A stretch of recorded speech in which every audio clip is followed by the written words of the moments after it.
Temu lagi di Hot Room. Tolong Bapak Faisal dijawab secara konkret. Ini debat cawapres yang sangat luas cakupannya tentang ekonomi. Dari mulai ekonomi, infrastruktur, APBD, APBN, pajak. Belum lagi apa itu ekonomi digital. Menurut Bapak dari 3 calon ini kira-kira yang bakal pemenang siapa? Kalau pendek kata, ini memang yang nomor 2 seolah-olah dekat ya dari untuk bisa menang gitu. Seolah-olah lebih menguasai. Iya. Tapi belum tentu juga. Kenapa? Karena ini background misalkan bisnis, ekonomi digital dengan ekonomi dalam konteks yang lebih luas kebijakan itu berbeda. Begitu. Jadi satunya mikro, satunya makro itu berbeda gitu ya. Jadi satu knowledge memang iya. Yang kedua juga experience. Jadi jangan lupa juga kalau experience ini juga kan kita masalah policy ya. Policy itu hukum, politik itu ada hubungannya juga dengan ekonomi. Ya, jadi apa experience to matters ya menurut saya. Caimin belum pernah pengusaha. Mahfud nggak pernah pengusaha. Politisi iya, pengalaman kerjaan birokrat tapi iya. itu ada kaitannya sama ekonomi. Tapi hanya Gibran yang pengusaha sekarang startup ya. Betul. Startup dan juga walaupun pernah jadi pengusaha martabak. Betul. Nah itu yang saya katakan. Tapi bisnis sama ekonomi pengambil kebijakan itu berbeda. Banyak aspek yang tidak dikonsider sebagai seorang bisnismen gitu. Jadi tidak bisa betul-betul bisa disamakan. Jadi Anda melihat walaupun ada topik ini sepertinya lebih menguntungkan Gibran karena dia lebih pengalaman bidang itu. Ya, semestinya kalau Gibran bisa mengambil keuntungan dari kesempatan ini. Oke, Pak Ahmad Nur Hidayat. Melihat topik ini yang katanya nggak biasa masalah polisi ekonomi ditanyakan kepada cawapres. Apalagi diarahkan ke ekonomi digital. Ada apa di belakang desainnya ini? Jadi ini yang sebetulnya pertanyaan ini bisa kita sampaikan ke KPU. Jadi KPU saat memilih tema, kemudian memutuskan yang terlibat adalah calon wakil presidennya, ini sebetulnya agak tidak mismatch, gitu, agak menyalahi gitu ya. Yaitu? Kenapa? Karena ini isu ekonomi, isu yang sedang dirasakan oleh publik. Kita mengalami penurunan daya beli. Kita merasakan harga-harga mahal. Ini isu yang krusial, tapi kok diserahkan ke wakil presiden? Ini kan seharusnya isu ini kan dijawab oleh sang leader nomor 1. Apa motivasinya kok masalah ekonomi ke wapres? Saya nggak bisa menjawab karena itu kewenangan sebagai ahli, sebagai KPU ya. Meskipun ada orang yang mengatakan, ada orang mungkin menduga orang menganalisa ini tema ini disiapkan untuk kandidat nomor 2 karena berpasangan kan. Disengaja topik ini disiapkan untuk kandidat nomor 2 karena menyebut begitu. Nomor 2 lebih menguasai. Meskipun saya tidak percaya karena tidak percaya. Ini kan institusi. Kita tanya dulu nomor 1. Anda melihat topik ini Anda pesimis nggak Amin yang menang malah Gibran yang menang? Kalau yang menang saya yakin tetap Pak Muhaimin, tapi yang ditunggu-tunggu Pak Gibran, gitu. Jadi beda itu, beda karena apa? Tadi kan menyampaikan kecurigaan, jangan-jangan tema ini memang disiapkan untuk cawapres tertentu, gitu kan? Tapi kan itu sifatnya dugaan. Tapi kita lihat besok, jangan underestimate karena memang apapun seperti disampaikan tadi. Pas Gibran kan punya background juga. Benar, bukan punya. Satu-satunya dia punya background bidang ekonomi dibanding dua cawapres. Tapi kalau kita lihat lebih jauh itu gagal semua. Sukses nggak ada sukses tuh. Iya kan artinya meskipun pengusaha startup katakan begitu, kita bisa telisik. Investasinya berapa, untungnya di mana, seperti apa. Saya pikir ini pembocoran debat. Taruh, Pak Effendi ke saya dulu. Coba.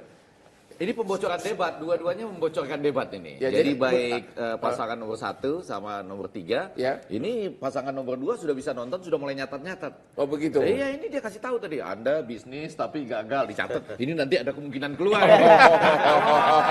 Siapkan jawaban gitu ya? Iya, acara ini berupa pembocoran debat. Tadi ekonomi syariah, gitu-gitu kan. Kan di daftar kita tuh nggak ada ya. Oh ternyata Prof. Mahfud mau ke ekonomi syariah gitu ya. Dicatat itu gitu.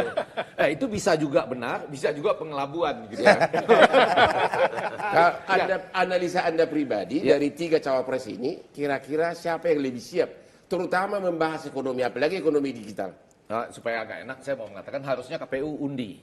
Ya kan? Jadi pas presiden topiknya apa, lalu Pak Wakil Presiden topiknya apa. Diundi tapi kan itu lebih enak. udah berlalu Sudah lah. berlalu. Sekarang Oke. Yang jawab kedua, pertanyaan. Iya, yang kedua sebetulnya kita mau bilang bahwa kalau ini menguntungkan Gibran, tentu saja karena punya latar belakang itu. Tapi kalau kita lihat, nah ini menarik ada teman-teman di DPR di sini. Kalau melihat draft rancangan undang-undang daerah khususan Jakarta, Wakil Presiden loh yang akan memegang kawasan Jabodetabek Punjur. Benar. Nah itu Jakarta berarti diperluas. memang dia disiapkan untuk itu. Siapapun yang jadi maksud saya. Kalau undang-undangnya disetujui. Kalau Pak. undang-undang setuju. Enggak, tapi itu sudah selesai dari inisiatif DPR. Inisiatif DPR. Itu juga lucu. Di DPR sendiri debat juga nggak selesai. Jadi menurut Anda dari 3 cawapres ini apa yang akan ditonjolkan nanti untuk menaikkan dia punya pamor dalam bidang ekonomi? Yang pertama saya setuju tadi bahwa apakah itu dibikin atau berdasarkan kesalahan-kesalahan manusiawi, Gibran sedang ditunggu-tunggu dan berbuat sedikit saja sudah dianggap melebihi ekspektasi, betul kan? Ya. Karena selama ini dianggap wah ini suka salah sebut. Tadi waktu debat wali kota Solo ternyata dia melebihi bapaknya malah.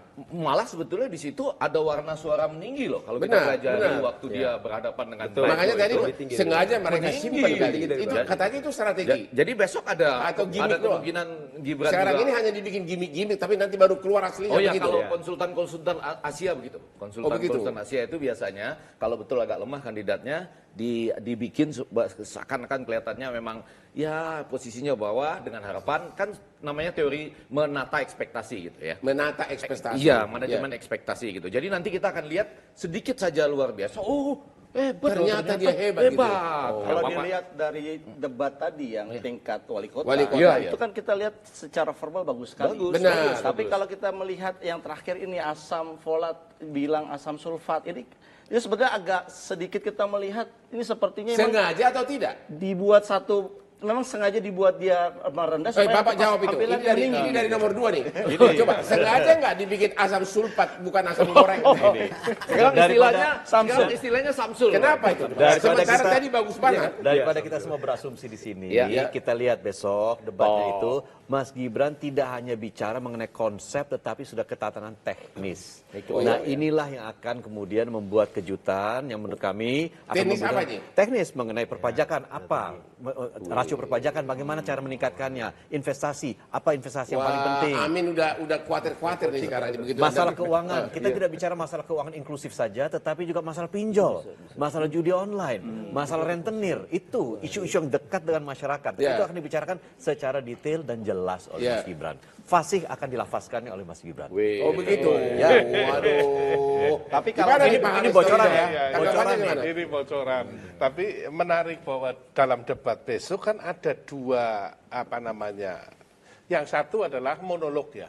Ya, Yang monolog yang bisa disiapkan ya. Tetapi Jangan yang- nuduh begitu dong yang- Gibran disiapkan. Kamu gimana sih nomor 3 ini?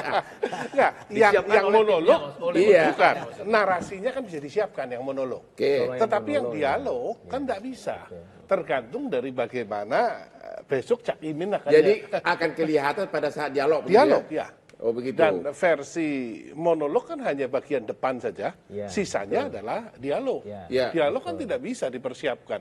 70% dari dialog adalah dari interaksi antar kandidat. Jadi Anda merasa bahwa ngetes Gibran itu pada saat dialog? Pada saat dialog. Oke, kita ya. Saya pikir Mbak begitu, Pak. Kalau soal Mas Gibran ini jangankan soal dialog. Maju cawapres semua orang se-Indonesia terkejut. Jadi nggak usah lagi ditambah-tambah soal debat. Iya kan? Semua terkejut. Bahkan ada yang menangis itu saking terkejutnya. Kenapa menangis? Senang atau sedih? Ya sedih. Kenapa konstitusi dirubah kan ketika itu. Nah di debat besok pasti juga banyak menunggu kejutan. Akan ada pertanyaan nggak ke arah lu lahir gara-gara konstitusi dirubah? Bakal nanya nggak? Siap-siap itu nanti. Ya, jawabannya udah siap kan ya? Masih ada ke sana. Seperti gaya Anies. Bagaimana perasaan Anda pada saat ada pelanggaran kode etik dalam putusan MK?